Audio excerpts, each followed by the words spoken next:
Russia launched 280 drones and missiles overnight, according to Ukraine's Air Force. That marks the largest attack on Ukraine in weeks and happened as Ukrainian President Zelenskyy met with President Trump at the White House. ABC's Christiane Cordero has the details.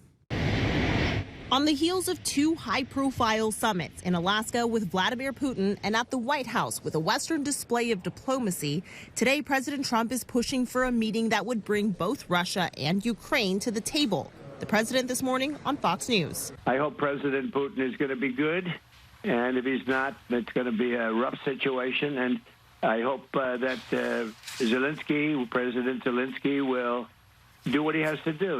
He has to show some flexibility also. In the Oval Office yesterday, Ukrainian President Zelenskyy met with Trump one-on-one, agreeing on a trilateral meeting with Putin and reinforcing that any long-term peace agreement must include security guarantees. What security guarantees do you need from President Trump to be able to make a deal? Is it American troops, intelligence, equipment? What is it? Everything.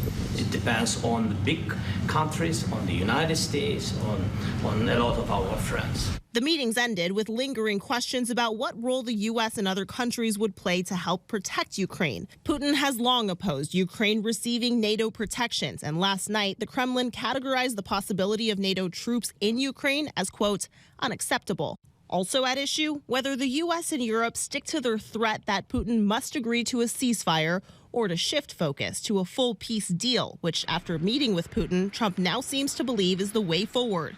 European leaders are trying to change his mind. To be honest, we all would like to see a ceasefire. Russia overnight launched its largest attack on Ukraine in weeks, striking several buildings in the eastern region.